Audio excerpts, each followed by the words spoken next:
نبی کریم رؤوف رحیم صلی اللہ علیہ وآلہ وسلم نے ارشاد فرمایا جب نمازی اللہ رب العزت کا فرمان سن کے اپنے گھر سے نکلتا ہے،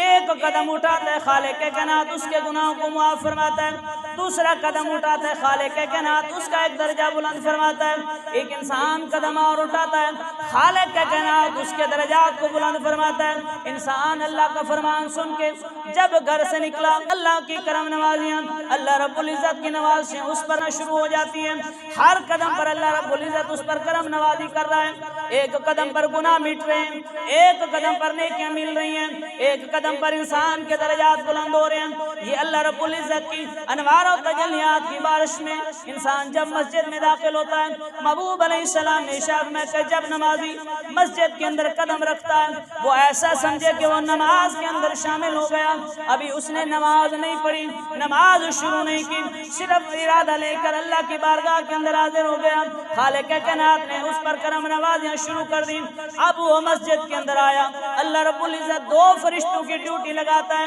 وہ اس نمازی کے لیے دعا کرنا شروع کر دیتے ہیں، اے میرے مولا دنیا اپنے کاموں میں مصروف، اس نے تیرا پیغام سنا، سارے کام چھوڑ کے تیری بارگاہ کے اندر آ گیا، اس کی بخشش فرما دے۔ وہ فرشتے اس کے لیے دعائیں مغفرت کرتے رہتے ہیں۔ اب انسان مسجد کے اندر آیا، نماز کے انتظار کے اندر بیٹھا، اللہ رب العزت کی کرم نوازیاں ہو رہی ہیں، اللہ رب العزت اس پر نوازشیں فرما رہے ہیں۔ اب وہ انسان جب نماز کے لیے کھڑا ہوا، جماعت کے لیے اقامت کہی گئی، محبوب علیہ السلام ارشاد فرماتے کہ جب انسان نماز کے لیے کھڑا ہوتا ہے اس کے گناہ اس کے سر کے اوپر رکھ دیے جاتے ہیں، وہ نماز ادا کرتے کرتے جب سجدے کے اندر آتا ہے اور اس بات کا اعلان کرتا ہے کہ اللہ وحدہ لا شریک سب سے بڑا، اس نے اپنے کپڑے کو نہیں دیکھا، اس نے اپنے منصب کو نہیں دیکھا، اس نے اپنے رتبے کو نہیں دیکھا، اس نے اپنے تکبر کو نہیں دیکھا، اس نے اس بات کا اعلان کیا سبحان ربی الاعلی،